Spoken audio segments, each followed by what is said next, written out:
Hey everybody, welcome out to the Dice Tower. My name is Chris Yee, and today I'm taking a look at 3 different auction games here. 2 of them are Reiner Knizia reprints, and 1 is a new design from Taiwan. So, join me as I start this new series called Chris Reviews 3 Games, or something. I don't know, maybe I'll come up with something better. It's really hard to come up with something very iconic in the board game review space, you know? Just hard to do. Well, let's get started.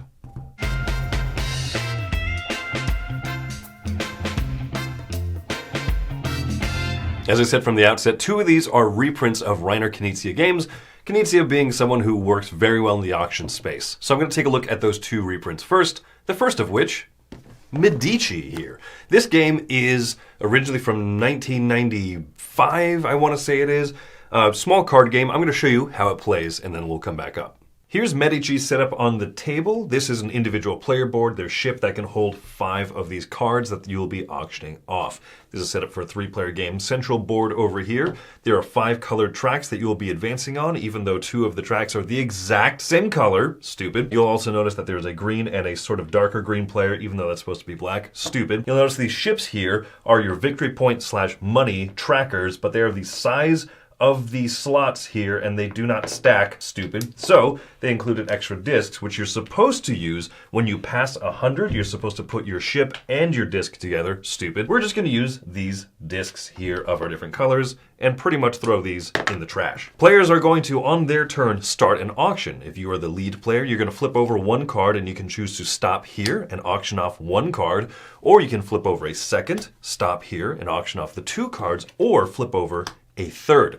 The cards are valued 0 through 5, and there's 2 5s of each of the 5 colors that match. By the way, this is the red, and this is the peach color, just for your reference. So, now that we have set this lot of cards up for auction, starting with the player to the left of the person who chose 1, 2, or 3 cards, they will start a bid. 4. This next person can do 7, and this last person is going to get the final bid. This is a once around auction. So 7 is the current bid over here. They pass. This person here is going to pay $7 for these 3 cards, which is going to fill up 3 of the slots, 3 of the 5 slots on their board. The deck now passes to this player. They will flip over 1 and they say, you know what, good enough. Let's just auction off that 1. You go through once around. This person pays whatever amount and gets to put it into their ship. We're going to score up. There are player aids over here. 1 set of these 2 cards in the game, even though previous editions had 1 per player. Stupid. Starting off with first, who has the highest total sum amount written on their cards? So this player here is going to win first place, which in a 3-player game is 30 points for green. Second place is going to be split amongst these 2 players, so they're going to win 7 each. And then you're going to go and move up on the tracks. So anyone who has cards of colors that match the tracks will advance them up. The green player here, well, let's do this one here. This one's going to move up the wheat track 1, 2, 3, 4 steps. That's phenomenal. And then they'll move here on the furs track. Over the course of the game, players are going to be advancing up all of the different tracks. And you're going to then also score up who's the lead on each of these tracks. Whoever is in the lead is going to get 10 points. Whoever is in second place will get 5 points. And lastly, you'll score bonuses. The green player here moved all the way into the 5-point bonus area, and so they will earn 5 more points. You then take all the cards, shuffle them up, and then create the deck again based on player count. You're going to use only some of the cards, not all of them, and then play a second round and then a third round. Remember that points is also money that you'll be auctioning off with, so whoever at the end of 3 rounds has the most is going to be the winner. So you clearly heard my disdain for the production of this in the overview. It is a solid game. It is a classic that feels classic. It feels like it's been around for a while. Nothing too spicy or mechanically exciting about it, but it is just really solid. It's fun. It's enjoyable when you flip over that card and you say, I could auction off just this 1 card. Let me throw a second one and see what happens. Sometimes it really hurts that overall pool, and sometimes it helps that overall pool, and sometimes it makes it too valuable, and you're like, oh man, I don't want to have to auction off these 2 cards. So it's nice that depending on what that second reveal is, you might then choose to do a third. Or just one card out the gate, you say, good enough. Someone's going to pay a lot for this one because they want that color, they want to move up that track. It's a high number. They want to really try to get those huge bonus points for having the highest sum total of goods on their ships. I really like the game.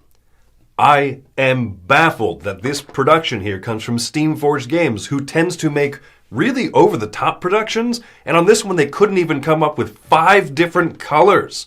The tracks are red and also red, gray and purplish gray, and then green. I don't understand how I don't understand how this passed muster. It doesn't make any sense to me. And then 2, the player color pawns being variations of green doesn't work either. That being said, you can work past those really obvious flubs and the ship's not fitting and stacking. I don't understand why you have to kind of like house fix this yourself. It should be the best production value this game's ever had.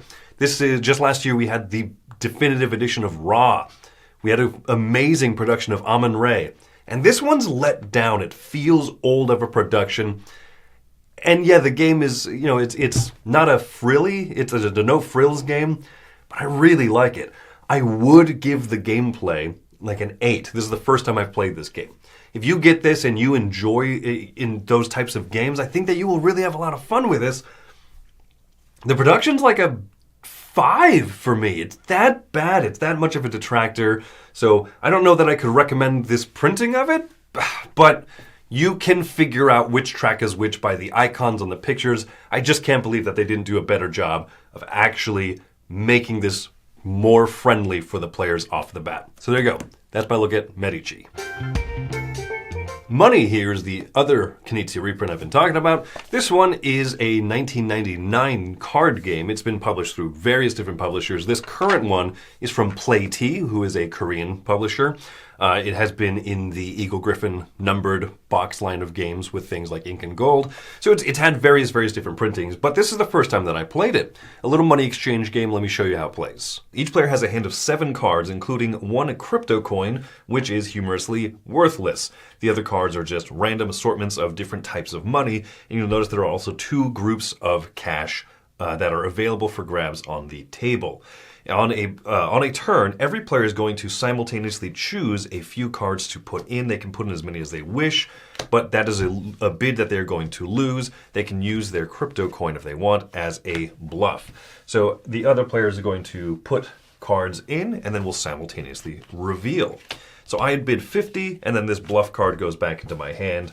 This player bid 70, and then this player had bid 20.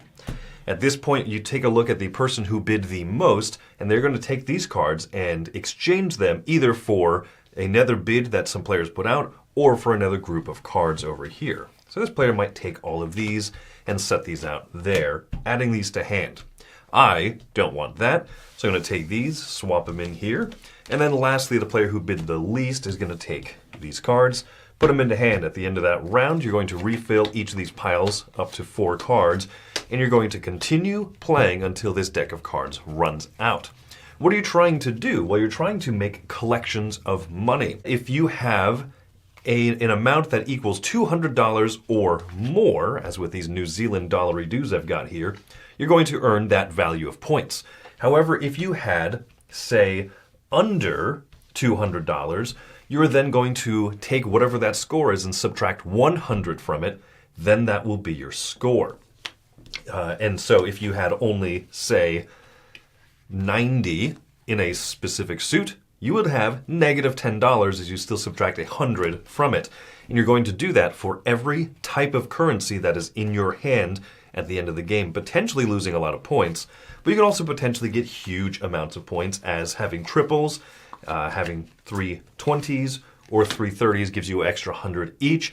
All players will do this with all of the different currencies. Whoever has the most money is the winner. The last time money was reviewed on the Dice Tower channel, it was in 240p. So I figure why not take a look at this one again. It's been in different publications. It's been from Eagle Griffin and their numbered box line. This one from Play-T.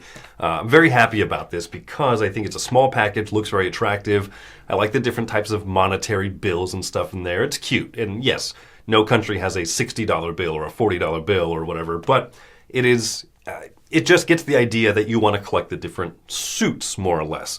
And I like it. I really like the fact that a 40 in New Zealand dollars, someone looks at it and goes, oh my gosh, that is worth a lot to me because it's going to get me over that $200 threshold or that 200 threshold that I really want to get to. Whereas for someone else, they say, well, it's a 40, it's not bad, but I don't have any of that bill, and so that's going to be something that's going to hurt me in the end. Or I could take it because it's going to then be a good bill to auction off with later.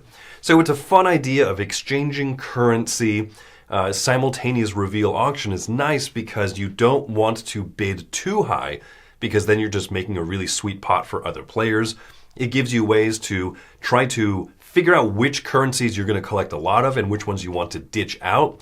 And that last round, you might, be able to pay a lot and get exactly what you want. And when you pay a lot, I mean get rid of suits that you don't have at least $100 in because that'll hurt you.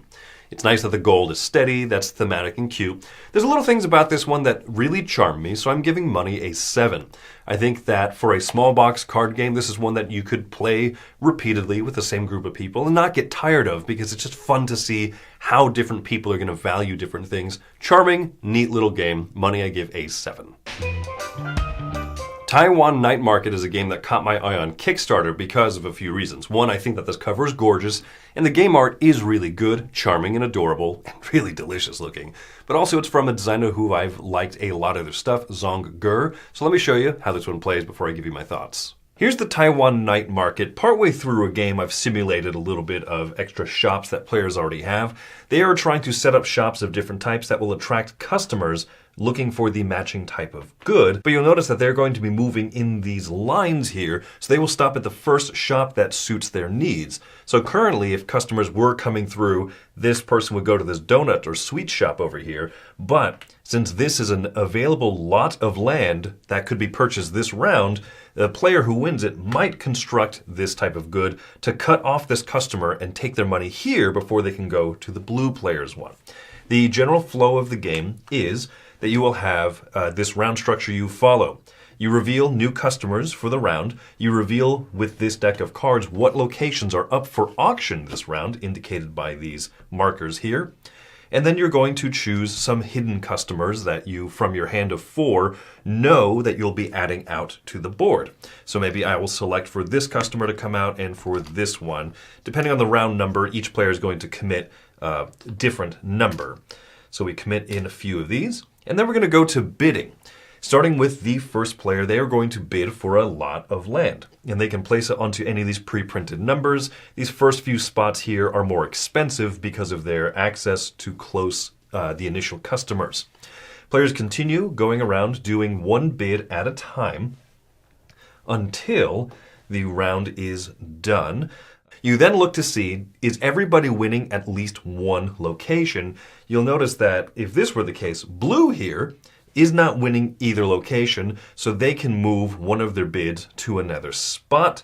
And just like that, the round of bidding is done. Everyone who has the highest bid on a spot will pay the amount of money shown on the spot where they are sitting, and then they'll be able to build a shop of their choice in player order. So for example, pink is winning this location over here, and they might want to build one of these red restaurants. Then the customers will be revealed and then run through the market. So we're going to add a customer here. Depending on their letters, you'll see that A's come up over here, B's and C's come up over here, and then the most frequent type of customer, D through H, pop up on this side. Starting with each of these customers, they're going to be going through and saying, hey, this person wants to stop at this first sweets shop along the way. They continue along and say, this one wants to go to this sweet shop, and then these ones are not satisfied, so they leave the market hungry. Going up to this area, the customers are now going to move across. So this person comes to this ramen shop, this sweets customer comes here. Now this customer has not found a place that they're looking for, so they're going to wait here, and then at the next round, they'll be part of the crowd that moves with the A crowd. And then coming up over here, all of these customers will find whatever their matching stalls are looking for. After this, players are going to get paid. We're going to receive money for each customer in their stalls. At the start of the game, each stall can only hold one customer. They'll receive $3 per customer that stopped there. However, in a case like this, where there are 2 stalls of the same type owned by the same person. Since that's a franchise, each customer who stopped here would pay them $4. So if this one were here and here, they would receive 4 from this one, 4 from this one. Players are then going to redraw up customers until they have 4, and then reset the turn order based on these conditions, and then play another round. After 5 rounds, all the customers are going to have gone through. Whoever has the most money is the winner. Taiwan Night Market has a few little touches of games like Food Chain Magnate, where you're trying to get a right plot of land to siphon off customers before your opponents can get them, but it does it in a much nicer way. I like the type of auction that this one does, wherein you have fixed values on different spaces and you can bid ahead of other people. It has an odd system where if at the end of 2 placements, after everyone's done it, if someone is not currently winning at least one location, they can move one of their bids. And then if another player is now not winning at least one location, they can choose to move one of their bids. But it's not really guaranteed, and it's also interesting that you don't bump off the previously played workers when you go there, much like in a game like of Amun-Re. So the auction in this one doesn't let itself run too long, but sometimes you'll feel like, oh, I bid kind of low, hoping that someone will go above me, and you realize, oh, I didn't really move the price up too high because it's not a continual re-bidding. You just kind of do that little compensation bidding round once. So I think that you have to approach this realizing, oh, this feels a little different from other games. I like the idea of the customers marching through the market, looking for different types of goods. That part is very intuitive. The biggest disappointment for me, though, is that the game has a lot of procedural steps to go through. Not a difficult game. And once you have it down, it's kind of quick, but there's just a lot of steps. And explaining it, there's a lot to explain before you can tell someone, like, okay, choose one of the 4 customers from your hand to add out this round. But let me explain what the other 5 steps of the round are to make sure you know the implications of that. Gosh, this game is charming, but it has just like some of those issues. Procedurality is one of them. I think that there's just a few issues. The rule book is not as clear, I think, as it could be. The box, for example, says 3 to 4 players on it. The rules have rules for 2 to 5 players and components for that. So there's just some oddities where this is. I like good game publishing. They did Vegetable Stock, the same designer, which is one of my favorite games of all time. But it's just not as smooth, and it's not as cleanly translated as I wish that it could have been. And ultimately, I think it feels just a little bit longer than I want it to. The other thing is that the basic game is fairly plain. It gets really exciting in the last round because you add these tokens for your newest built stalls that can hold extra customers, but otherwise each stall can only hold 1 customer. There is a little expansion that I have played with that was part of the Kickstarter. I don't know how commonly available that is, where each round players also get to choose 1 special power. Maybe they'll choose a power where if they build red or yellow stalls, they'll get an extra $1. I like that. And then in the second round, you can take another one of those first round powers, or you can take a new power in the second round column. You get incentivized, you get extra money if you go further back. But the new column of powers that are available for you starting in the second round are so much better. The third round ones, oh, those are really good too. And so you can change out stalls. You can make it so that there's an extra stall for auction this round. I like all of those powers, but it does take a lot more explaining. And so, for me, the game feels a little bit too basic without that extra board. But then with that extra board, it takes a lot more explaining because you have to explain a whole new set of powers every single round. I wish that there was a happy medium between these two. For me, this game is a 6.5. It's almost there. It's almost exactly what I want. But if you find this theme extremely charming and this idea of sniping off customers before other people get it, you might like it even more. Like I said, a 6.5, it is a good game, and I just wish that it were a little bit smoother. So there you go, folks. That is my look at 3 different auction games here. Hope that was helpful for you, and I hope that you enjoyed the series. My name's Chris Yee. Have yourselves a fantastic day.